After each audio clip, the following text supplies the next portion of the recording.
히스기야라는 이름은 우리가 기도라는 주제로 성경을 공부하게 될 때 결코 빼놓을 수 없는 그러한 이름입니다. 히스기야가 살았던 시대는 이스라엘의 역사에서 가장 결정적인 위기를 맞이했던 그런 시대였습니다. 이스라엘이란 나라도 다윗의 아들 솔로몬의 시대 이후에는 남과 북으로 갈라지게 되었다라는 이야기를 여러 번 드렸는데, 그 갈라진 두 나라 중에서 더 크고 붕황했던 나라가 북쪽에 있는 북이스라엘이었습니다. 그런데 당시에 아시리아, 그러니까 성경에서는 아수르라고 표현되어 있는 나라가 메소포타미아 지역에서 팽창을 하면서 중동 전체의 패권을 차지하게 됩니다. 그래서 갈라졌던 두 나라 중에서 먼저 북이스라엘이 바로 히스기야의 시대에 아수르에게 멸망을 당합니다. 그런데 당시에 히스기야는 그 갈라진 두 나라 중에서 남쪽, 남유다의 왕이었습니다. 이 아수르의 군대는 북이스라엘을 멸망시키고 이제 남유다마저도 함락시키기 위해서 몰려왔습니다. 그런데 놀랍게도 이 18만 5천 명이나 되었던 아수르의 군대가 유다왕 히스기야의 간절한 기도로 예루살렘을 함락하지 못하고 패주하게 되었던 것입니다. 근데 저명한 역사가인 미국의 윌리엄 맥닐은 세계 역사에서 후대에 가장 큰 영향을 미쳤던 그 결정적인 중요한 사건들 중에 하나로 바로 유다가 아수르의 침략을 이겨낸 이 사건을 들고 있습니다. 만일 이때 유다가 아수르에 의해서 정복을 당해버렸다면 오늘날 우리가 아는 기독교와 기독교 문명은 존재하지 않았을 것이라고 보았기 때문입니다. 물론 우리가 성경 속에서도 나오는 이야기이지만은 그 이후에 이 아수르의 침략을 유다가 이겨냈지만 그 후에 바빌론이 쳐들어와서 결국 바빌론에 의해서 정복을 당하게 되었습니다. 그런데 이 바빌론과 아수르는 피정복민을 대하는 태도에 있어서 큰 차이가 있었습니다.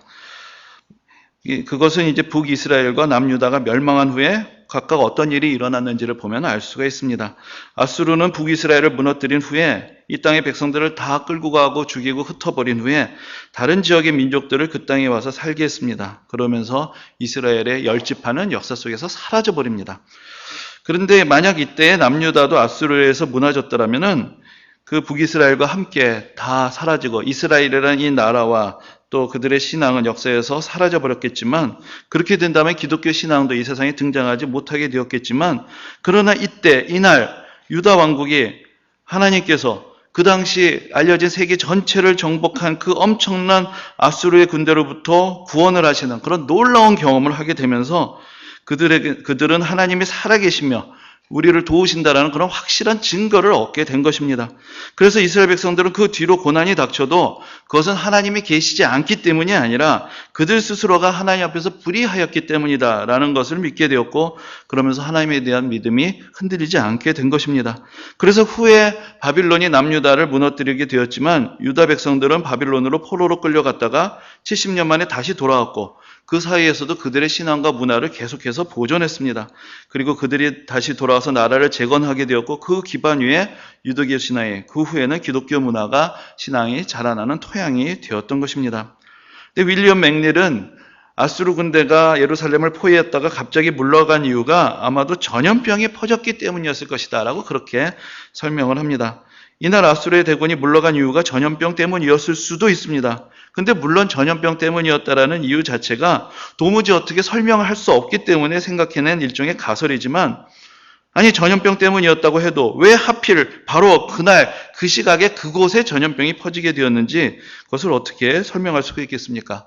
그리고 중요한 것, 부인할 수 없는 것은 저 작고 힘없는 유다라는 나라가 당시에 중동의 패권을 차지한 아수르의 그 강한 군대를 외부의 어떤 도움도 없이 물리쳤다라는 사실입니다. 그리고 성경은 이 놀라운 일의 비결이 바로 히스기야의 기도에 있었다라고 우리에게 가르쳐주고 있습니다. 아수르 왕은 예루살렘으로 군대를 보내고 히스기야에게 편지를 보내서 최후의 통첩을 합니다. 아수르 왕은 이 세상의 어떤 민족의 신도 아수르 왕의 군대 앞에서 그 민족을 구원한 적이 없다라고 도발적으로 도전을 합니다. 그리고 내가 믿는 하나님이 예루살렘을 지켜주신다는 말에 속지 말라라고 그렇게 이야기를 합니다. 히스기야는 이 아수르 왕의 편지를 들고 성전에 가서 하나님 앞에 그 편지를 펼쳐 놓았습니다. 하나님께서 이 편지의 내용을 보시고 긍휼히 여겨달라는 간절한 마음을 표현한 것입니다. 그리고 그 아수르 왕이 무너뜨린 나라의 그 다른 모든 신들은 다 사람의 손으로 만든 우상에 지나지 않는 것이지만 여호와 하나님께서는 우리를 구원하시는 전능하신 하나님이시라는 것을 보여달라고 간절히 기도하였습니다. 그때 하나님은 이사야 선지자를 보내셔서 히스기야에게 내가 아수르 왕 사네립 때문에 내게 기도하는 것을 내가 들었노라 라고 그렇게 말씀하십니다. 그러면서 이 성을 지켜주시겠다고 약속하셨습니다. 그리고 우리가 오늘 같이 보신 20장 본문 바로 앞에 19장 마지막 구절을 보면은 이 밤에 여호와의 사자가 나와서 아수르 진영에서 군사 18만 5천 명을 친지라 아침에 일찍이 일어나 보니 다 송장이 되었더라라고 이렇게 기록하고 있습니다. 믿음이 없는 사람들은 그게 다 우연의 일치라고 이야기하고 싶겠지만 왜 그 우연이란 것이 믿음이 있는 사람들이 기도하는 바로 그때에 일어나는지 이것을 어떻게 설명을 하겠습니까? 오늘 본문은 히스기야의 또 한 번의 간절한 기도에 대해서 기록하고 있습니다. 아수르의 대군을 물리친 히스기야였지만 그러나 그도 인간이었고 연약한 사람이었고 큰 병에 들게 되었습니다. 그런데 이번에는 이사야 선지자가 찾아와서는 이 병으로 너는 죽게 될 것이다 라고 그렇게 전하고 이제 삶을 정리하라고 그렇게 말씀을 전합니다. 히스기야는 이사야 선지자의 말을 듣고 낙심하고 좌절하기보다는 그 순간에도 하나님께 간절히 기도하는 것을 택합니다. 그래서 오늘 본문을 보면은 낯을 벽으로 향하고 여호와여 구하오니 내가 진실과 전심으로 주 앞에 행하며 주께서 보시기에 선하게 행한 것을 기억하옵소서라고 통곡하고 기도합니다. 물론 그 자신도 연약한 모습들이 있겠지만 그래도 내가 전심을 가지고 진실되게 하나님을 위해서 선한 일을 했었던 그 일들만을 기억해 주시고 그것을 보시고 자기를 구원해 달라고 그렇게 기도하는 것입니다. 그것은 다시 말하자면 내가 그래도 하나님 앞에서 바르게 살려고 노력을 했는데 내가 이대로 죽을 수는 없다라는 그런 억울한 심정, 그것이 그 가운데 담겨져 있는 것입니다.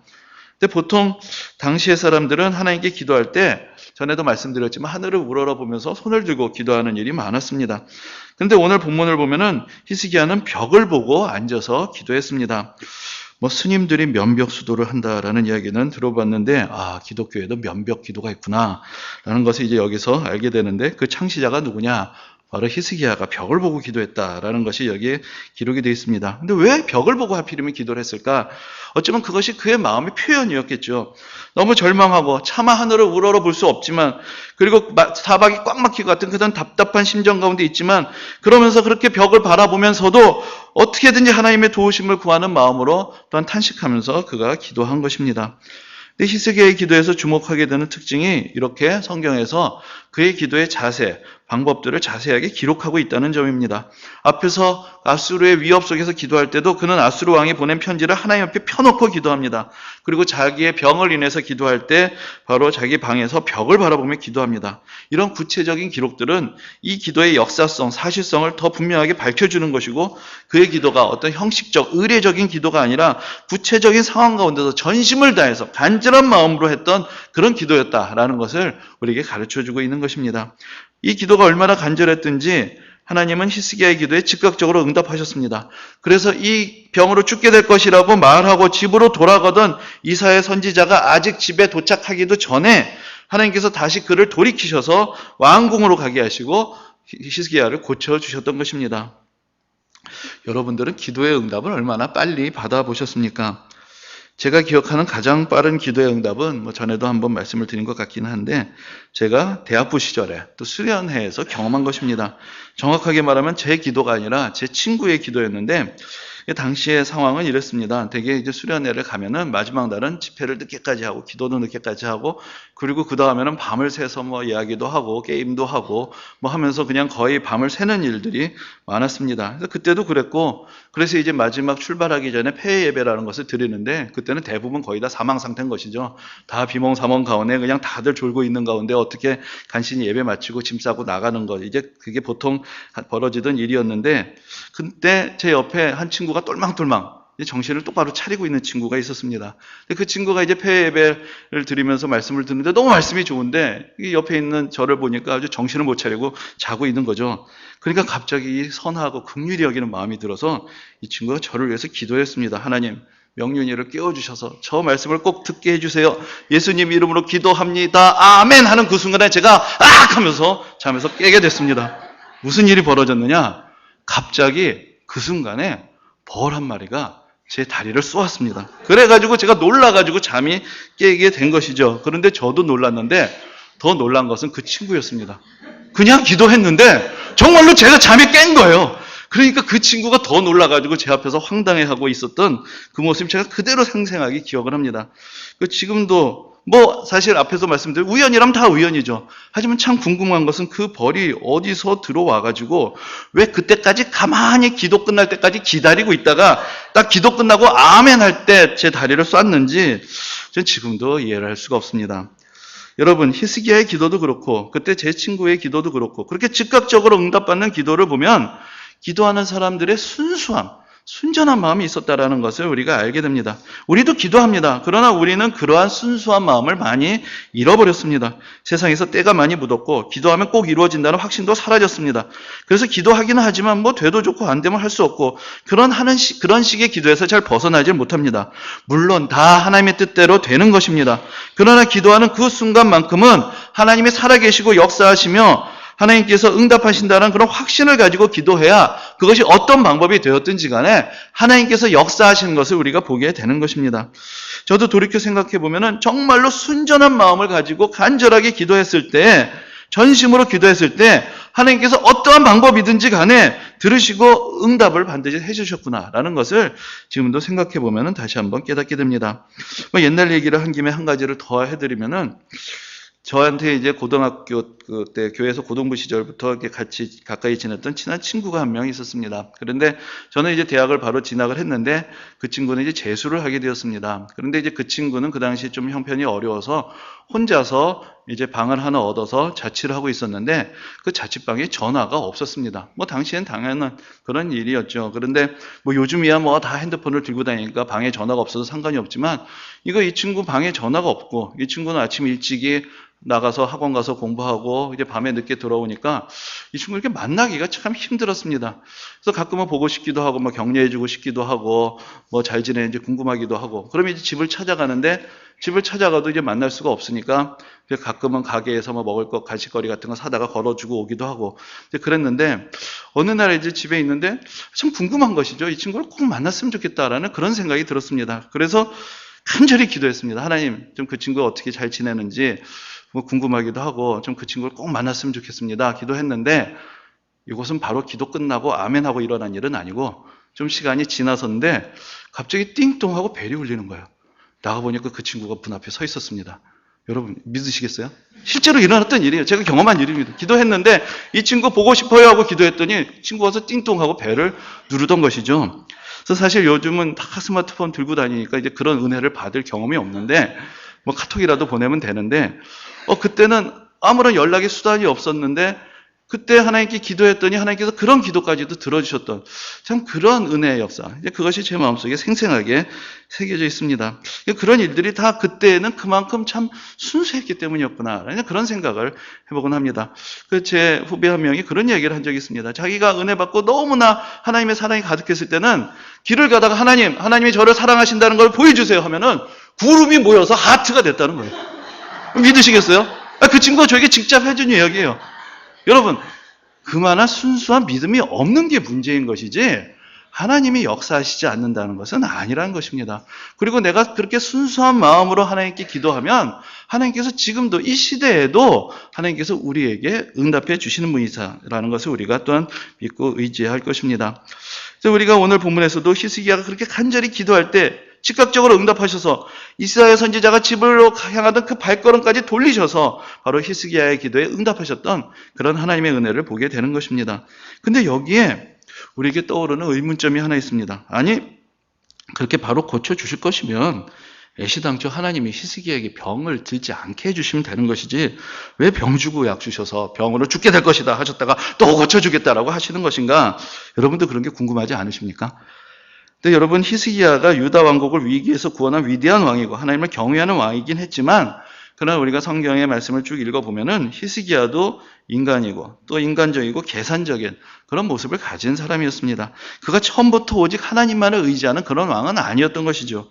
그래서 앞에서 그 아수르가 쳐들어왔을 때 그때 기도하여서 아수르 군대를 물리쳤던 그 이야기를 전해드렸지만 성경에 그런 이야기만 있는 것은 아닙니다. 먼저 아수르 왕의 군대가 몰려오게 되었을 때 히스기야가 사람을 보냅니다. 그래서 무슨 요청이든지 다 들어드릴 테니까 군대를 물려달라고 간청을 합니다. 그러니까 아수르 왕이 엄청난 양의 은과 금을 요구를 합니다.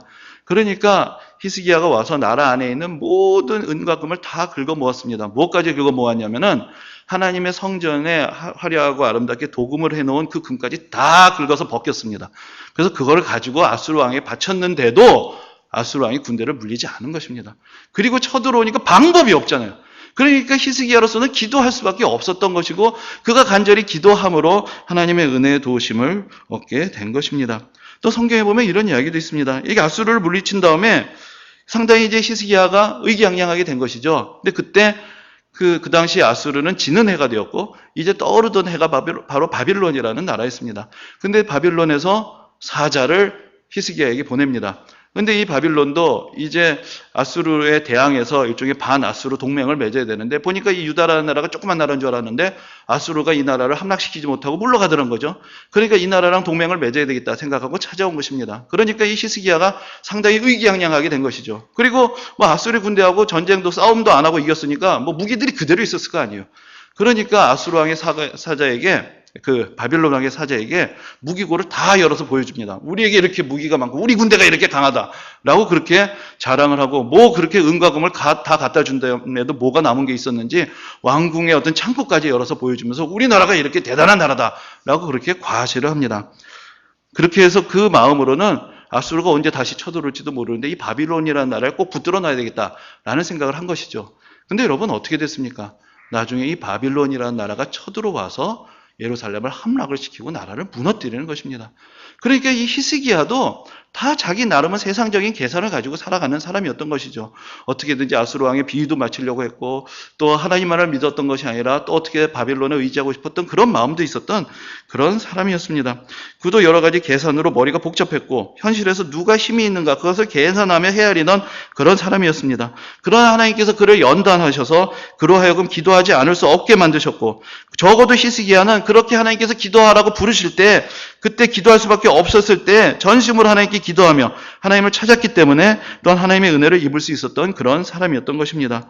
때로는 적군이 쳐들어오고 때로는 육신의 질병이 들고 여러 가지 상황이 그로 하여금 하나님의 사람으로 더 온전하게 서갈 수 있도록 그를 연단하면서 빚어갔던 것입니다. 언제든지 사람은 교만할 수 있습니다. 언제든지 사람은 하나님으로부터 멀어질 수 있습니다. 그때 하나님께서 그를 깨우시고 믿음을 바로 세워주셨기에 우리 인생이 지금까지 올 수가 있었던 것입니다.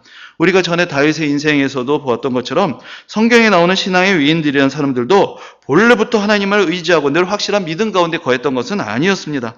그들 다 계산적이고 이기적이고 다 불완전한 신앙과 인격의 소유자였지만 하나님께서 그들 가운데 은혜를 베푸시고 연단하시고 기도하게 하심으로 그들의 삶을, 그들의 신앙을, 그들의 인격을 조금씩 변화시켜 가셨던 것입니다. 히스기야의 기도를 생각하며 또 오늘 우리의 기도를 생각합니다.